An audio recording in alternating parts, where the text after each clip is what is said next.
UFC 98 betting show. We have 12 fights this weekend. I'm Jon Kelly. Let's hear the picks. And we're going to get things started in the flyweight division as Clayton Carpenter comes in as a minus 205 favorite. The comeback on Lucas Rocka is plus 170. And we'll start on the Clayton Carpenter side. This is a kid that I liked coming into his Contender Series fight. Now, he actually won his UFC debut by first round submission, but it was February of last year. He's been dealing with, he dealt with an injury, and I'm not exactly sure the extent. I know it was something serious. I don't know what the exact injury was, so if you do, let me know in the comments, but that has kept him out since. So he's on basically almost a 2-year layoff now. So he's been itching to get back in the octagon. And I think they're giving him a pretty favorable matchup against Lucas Rocka, who also fought on the Contender Series. Now, he fought Davy Bittencourt, and I didn't think Rocka was all that impressive coming into that fight. And that fight didn't really do anything to change my opinion.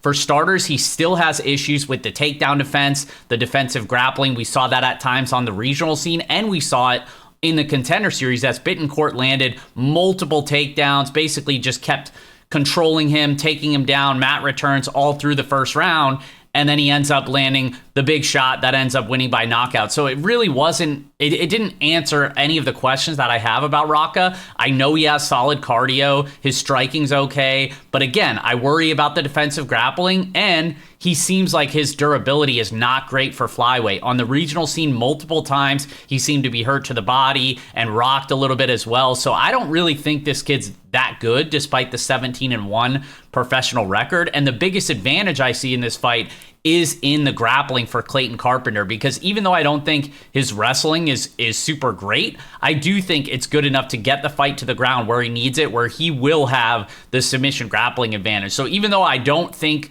Carpenter is like this superstar by any stretch, you know, he gets sloppy on the feet and he can be clipped himself, but I just think the grappling edge here is going to be too big for Rocka to overcome. So that's going to be the deciding factor. We're going to say it's Carpenter by decision. That's the official pick. Next fight up in the bantamweight division, we have Cody Haden, a minus 170 favorite. The comeback on Dan Aretta is plus 142. And you guys remember the name Cody Haden because it hasn't been long since he fought. He fought on this season of Contender Series. I was big on him in that fight. And I think this is a pretty solid debut opportunity for him because Cody Haden's a guy that honestly just seems like a really well-rounded prospect. He's the former champion over in Hex promotion. He's the guy who took Steven Erceg to a very competitive decision on the regional scene on short notice, and he just has a very well-rounded skill set. He manages distance very well on the feet. He's a good boxer. He's a 3-time boxing champion in Australia, but he's also a 4-time Pan-Pacific Jiu-Jitsu champion at blue belt and purple belt, and now he holds a black belt in Brazilian Jiu-Jitsu. If you take this guy down, he's very difficult to control and generally works back up to his feet very well. He's also going to have a clear striking advantage over Dan Aretta, who seems to be very one-dimensional. What does Dan Aretta look to do in all of his fights? He's going to try to push that heavy wrestling pace, and while he's been able to do that at times in the first round, he's definitely front-loaded. He starts to slow down and really just doesn't have any other backup plans once he starts to get tired, and those takedowns don't come as easily. So even if he's able to take Haden down a couple times early, I don't think he's going to be able to control Haden for extended periods, and I do think he's going to be at a clear striking disadvantage, a clear cardio disadvantage, and a clear submission grappling disadvantage as well. So all those things factored in, I think it's going to be Haden this weekend. I know it's his debut, Contender Series favorite, you know, generally not the spot we're looking to get involved, but I feel pretty comfortable with Cody Haden here. Potentially you could even hop on him live if Aretta does get a couple takedowns early, but either way, I think he gets his hand raised here, and I wouldn't be surprised if he ends up finishing Aretta like Matsumoto did in his last fight. So we'll say it's Haden by submission. That's the official pick. Next fight up, we have Julia Pastri, a minus 130 favorite. Currently, we have Corey McKenna on the comeback at plus 110. And we'll start on the Pastri side. She's actually taking this fight on short notice because she's replacing Polyana Viana, who was scheduled to fight McKenna. Now, Palastri's coming off a decision loss to Josephine Knutson, and she's a pretty well-rounded prospect. She's certainly made improvements in her grappling recently over the last couple years, but I still think she could be taken down. She can be controlled on the mat, which is a concern because I think it's going to be tested here against Corey McKenna, who's pretty one-dimensional because McKenna on the feet, I think she's going to be at a disadvantage. She's low volume at times. Pastri's going to hit harder than her and really just put more volume out there. But where McKenna thrives is when she's able to get those takedowns. I know she's coming off a submission loss to Jacqueline Amarim, but let's be real, like facing somebody like that who's a BJJ specialist and then going to Julia Pastri, who's had a history of being taken down and controlled on the mat, I think is a very big difference. So it's one where I'm going to slightly favor McKenna because I think she does have potential grappling upside. She's also the fighter that's coming in here with a full camp as well. So even though I think on the feet she'll be at a slight disadvantage, I do think the takedowns should be there at least enough to bank a couple rounds here and get her hand raised. We'll say it's McKenna by decision. That's the official pick. And next fight up, we have Themba Gorimbo, a minus 345 favorite. The comeback on Nico price is plus 275. And we'll start on the Gorimbo side. I'm not a huge fan of this guy long-term, but I think this is a really favorable matchup for him because on the feet, his striking is a little bit awkward. It's a little bit janky, but he does have clear power when he lands. And we know that the durability has always been a concern for Nico Price. He's been knocked out 5 times in his career, even though he's coming off a big win over Alex Morono where he was able to rely on that wrestling. I just don't think that's going to be the path to victory for him here because Gorimbo averages over 4 takedowns per 15 minutes. Nico Price defends at just 62% in the UFC. So I think the takedowns will be there for Gorimbo. I think the potential to hurt Price on the feet is there as well. So I think Gorimbo just kind of wins this wherever it goes here. We'll say it's Gorimbo by TKO. That's the official pick. And next up, we have a fun matchup between Jonathan Pierce and Pat Sabatini. Currently, Pierce is a minus 155 favorite with Pat Sabatini on the comeback at plus 130. And this is one where I think we're going to see a lot of grappling exchanges here because Jonathan Pierce looks to push a very relentless grappling pace. He averages over 5 takedowns per 15 minutes. And on the flip side, Pat Sabatini wrestled Division I in college. He tends to look for his wrestling and grappling here because on the feet, he's not a great striker, usually doesn't put a ton of volume out there, and we have some durability concerns. He's been knocked out multiple times in the UFC. He's coming off a knockout against Diego Lopez at UFC 295 last year, so he's going to want to get his grappling going, and that's where I think he's going to have multiple advantages here because he's not just the better wrestler, he's the better submission grappler as well. He's good at reversing people when he gets taken down, and Jonathan Pierce just doesn't really have the fight IQ or the positional control to where I have some concerns for him in this matchup against somebody that I think is a better submission grappler in Pat Sabatini. So give me Sabatini here as an underdog. I think he gets his hand raised and bounces back this weekend. Sabatini by decision. That's the official pick. Next fight up in the flyweight division, we have Ramazan Temirov making his UFC debut. He's currently a minus 310 favorite. The comeback on CJ Vergara is plus 250. And we'll start on the Temirov side. This is a 15-2 prospect fighting out of Uzbekistan. And of his 15 professional victories, 8 of them have come by knockout. And that's really what he brings to the table. This dude is like, I don't want to get too dramatic here, but he's kind of like the flyweight Francis Ngannou in the sense that the dude's an absolute tank and he swings like a wild man on the feet. He's not super technical, but he has big explosive power. And on the flip side, CJ Vergara, we know, has a little bit of boxing in his background, but his defense, not so great. We've seen him rocked, we've seen him dropped multiple times, and that's a concern here against a very powerful puncher like Temirov. And I think the one advantage we have on the Vergara side is going to be the gas tank, because Vergara, that's kind of his MO, survive the early storm, take over late, weaponize that cardio. That could be a potential path for him here, but I do think the power is going to be enormous if he ends up landing here against Vergara. So it's one where I think the most likely outcome is going to be a Temirov KO. But if that doesn't happen, then Vergara could be a potential live betting spot. But the official pick is going to be Temirov by TKO. I'm buying into the hype a little bit with this kid. We'll see what happens on Saturday. And next fight up, we have Abdul Razak Alhassan, a minus 162 favorite. The comeback on Josh Fremd is plus 136. And Alhassan's coming off the controversial no contest against Cody Brundage, which I mean, at this point, guys, like, what are we doing with Cody Brundage? Like, how does this dude still have a job? With every single fight, there seems to be some sort of DQ, no contest situation. Like, I don't know. I'm just kind of sick of it at this point. But either way, I credit it as an Alhassan win. He clearly hurt him, was on the verge of a finish there. But Alhassan, we know what he brings to the table. Super explosive athlete, even at 39 years old. Very powerful, but also very front-loaded.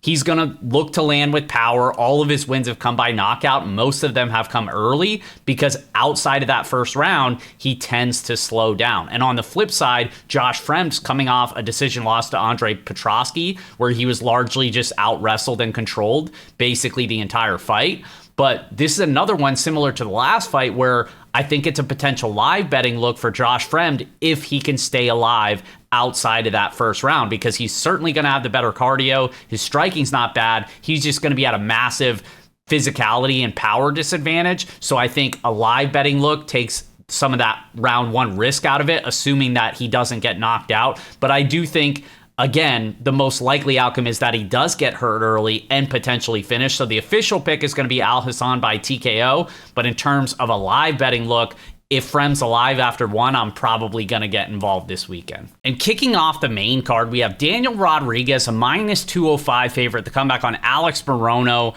is plus 170. And this is one that I don't think you really need to get involved with, maybe outside of like some sort of over or GTD, because I think that's probably the angle here. I don't trust either one of these fighters. So on one hand, we have Daniel Rodriguez, who's pushing 40 years old now. He's on a 3-fight losing streak. Don't really trust the fight IQ, but he's typically a high-volume striker, struggles to defend takedowns, needs to keep the fight on the feet. And then on the flip side, Alex Morono's coming off what I thought was like a career worst performance against Nico Price, where he was taken down multiple times and out-wrestled, and he's never really been able to defend takedowns either. But on the feet, he should be competitive in terms of the volume. Neither guy has a ton of power, but what it comes down to is I sort of trust the volume and slightly the power more on the Rodriguez side. It's just one where if it comes down to whoever is going to want to win more, I kind of think it's Rodriguez. He has a little bit more fight in him, even at this stage in his career. So the official pick is going to be Rodriguez by decision, and I'll maybe look to bet some sort of over in this one. And next up, we have Grant Dawson, the biggest betting favorite on the card, minus 425. The comeback on Rafa Garcia is plus 330. And this is one where we know what to expect from these guys, right? On one hand, we have Grant Dawson, who's very one-dimensional. He pushes a relentless grappling pace, averages just under 4 takedowns per 15 minutes, but he needs to get those takedowns and bank that control time, because on the feet, his striking's no good. His defense is non-existent, and we know he's paid the price for that in the past. So anytime this dude's at space, you're just nervous. He needs the takedowns. He's very one-dimensional, but he's also very good once he gets those takedowns. And I think they should be there against Rafa Garcia, who's coming off a sizable layoff. He's quietly won 4 of his last 5 fights, but it's come against guys to a much lower level of skill set than Grant Dawson, particularly in terms of the wrestling and the grappling, because Rafa Garcia has actually been able to implement the takedowns on his end, and that's not going to be a path for him here against Grant Dawson, who's just going to be better at him in those areas. So Garcia is going to need to keep this fight on the feet and win the striking, potentially hurt Dawson. I'm just not convinced that he's going to be able to do that. So I think the takedowns are going to be there. The control's going to be there. We're going to see another Dawson decision. Dawson by decision. That's the official pick. Next fight up, we have Chidi Njokuani, a minus 180 favorite. The comeback on Jared Gooden is plus 150. And we'll start on the Njokuani side. He's coming off a split decision win over Reese McKee. And Njokuani is a powerful striker. 14 of his 23 wins have come by knockout. He also holds a black belt in Brazilian Jiu-Jitsu, but we've seen his defensive grappling just not really check out at times. He can give up takedowns. He can be controlled on the mat as well. And we also have a little bit of durability concerns. He's been knocked out 5 times in his career. So he's a guy who I always get a little bit weary when he's this big of a favorite. And on the flip side, Jared Gooden is pretty similar to Njokuani in a sense that he wants to keep the fight on the feet for the most part. He has good volume on the feet, good power as well, a little bit of durability concerns just because he doesn't really have any defense. He's kind of a punching bag on the feet. So either of these guys can be hurt on the feet. And Gooden also has a brown belt in Brazilian Jiu-Jitsu. We saw him get that submission win last December, his last time out. I think that could be a path to victory for him here. I'm just not convinced that he's going to look to use it. So it's one where I still see value on Gooden on the underdog just because I trust the volume more over 15 minutes. I think his cardio is a little bit better than Ngannou. I think his durability is a little bit better as well. And I think his grappling is a little bit better. So at plus 150, I do think there's value on the underdog here. I think either guy can hurt each other. It's a fun fight to target. And I'm going to side with Jared Gooden here. Gooden by TKO. That's the official pick. Which brings us to our co-main event matchup between Jung Park and Brad Tavares. Park's currently a minus 185 favorite. The comeback on Tavares is plus 154. And this fight was originally booked back in July, and we had Jung Park had to pull out. He couldn't get medical clearance despite making weight. So now they're running it back this weekend. And honestly, I think Park is just a better version of Brad Tavares at this stage in his career. Park's a very well-rounded fighter. He's got a solid jab, good cardio, can mix in the wrestling as well. He just doesn't have really any major weaknesses. And then on the flip side, Brad Tavares is a technical kickboxer, but he's low volume at times, so he generally fights on thin margins, and he does have solid takedown defense. So I don't really think the wrestling is going to be a path for Jung Park here. I think this probably plays out as a competitive kickboxing match, but one that I think Park just gets the better of over 15 minutes. So we'll say it's Park by decision. That's the official pick. Which brings us to our main event as Tatsuro Taira is a minus 258 favorite. The comeback on Brandon Royval is plus 210. And this is one where I'm going to look to fade Taira again. I'm not a Taira hater, I promise, guys. I think he's an exciting young prospect. I know I tried to fade him a couple times now, most recently his last time against Alex Perez.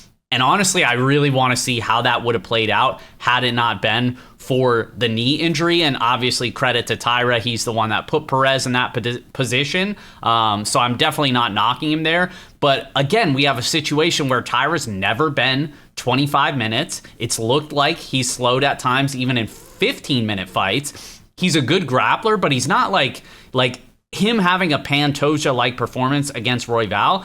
I'd be pretty impressed. And at this price, he's just going to have to prove it to me because Brandon Royval, we know, is going to be moving forward, spamming volume. He's going to be landing more than Taira on the feet. Yes, he's going to give up takedowns because his takedown defense is non-existent, but he's the best scrambler that Taira has yet to face. So unless Taira's just getting to the back consistently and controlling him for over half the fight here, I just have a hard time seeing him cover this price tag unless he finds that early submission. So again, he's just going to have to prove it to me because if we have a close fight as we get into the championship rounds, you have to favor Brandon Royval in rounds 4 and rounds 5. So all he needs to do is bank one of the first couple rounds.